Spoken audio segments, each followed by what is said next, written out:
ഗ്രാമീണ മേഖലയിൽ gas cylinder ബുക്കിംഗിന് 45 ദിവസത്തെ ഇടവേള. രാജ്യത്ത് ഗാർഹിക ആവശ്യത്തിനുള്ള LPG ആവശ്യത്തിന് സ്റ്റോക്കുണ്ടെന്ന് കേന്ദ്ര പെട്രോളിയം മന്ത്രാലയം. പരിഭ്രാന്തിയുടെ കാര്യമില്ലെന്നും തെറ്റായ കാര്യങ്ങൾ പ്രചരിപ്പിക്കരുതെന്നും കേന്ദ്രം വ്യക്തമാക്കി.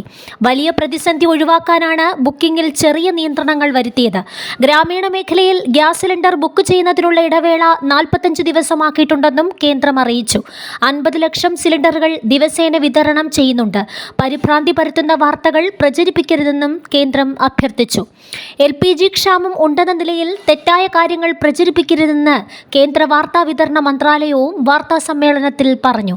TV ചാനലുകളടക്കം ഇക്കാര്യം പരിശോധിക്കണം. പ്രശ്നമുണ്ടെന്ന രീതിയിൽ ഒരേ രീതിയിലുള്ള ദൃശ്യങ്ങൾ ദിവസം മുഴുവൻ കാണിക്കരുതെന്നും പലയിടത്തും പ്രശ്നം പരിഹരിച്ചിട്ടുണ്ടെന്നും അതേ ദൃശ്യങ്ങൾ ചാനലുകൾ വീണ്ടും കാണിക്കുന്നുവെന്നും ഈ വിഷയത്തിൽ വ്യക്തത നൽകണമെന്നും വാർത്താ വിതരണ മന്ത്രാലയം അറിയിച്ചു. അതേസമയം സംസ്ഥാനത്ത് രൂക്ഷമാകുന്ന പാചകവാതക പ്രതിസന്ധി ചർച്ച ചെയ്യാൻ മുഖ്യമന്ത്രി പിണറായി വിജയൻ പ്രത്യേക യോഗം വിളിച്ചു.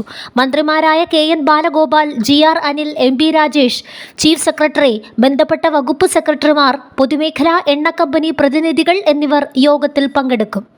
നഗരപ്രദേശങ്ങളിൽ ബുക്കിംഗ് ഇടവേള 25 ദിവസമായി ഉയർത്തി.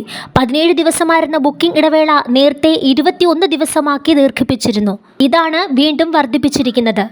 അതേസമയം പശ്ചിമേഷ്യയിലെ യുദ്ധത്തിന്റെ പശ്ചാത്തലത്തിൽ കപ്പൽ സർവീസുകളുടെ കുറവ് മൂലം ഊർജ്ജ വിതരണ ശൃംഖലയിലുണ്ടായ തടസ്സമാണ് പാചകവാതക ക്ഷാമത്തിനിടയാക്കുന്നത് എന്ന ആരോപണങ്ങളുണ്ട്.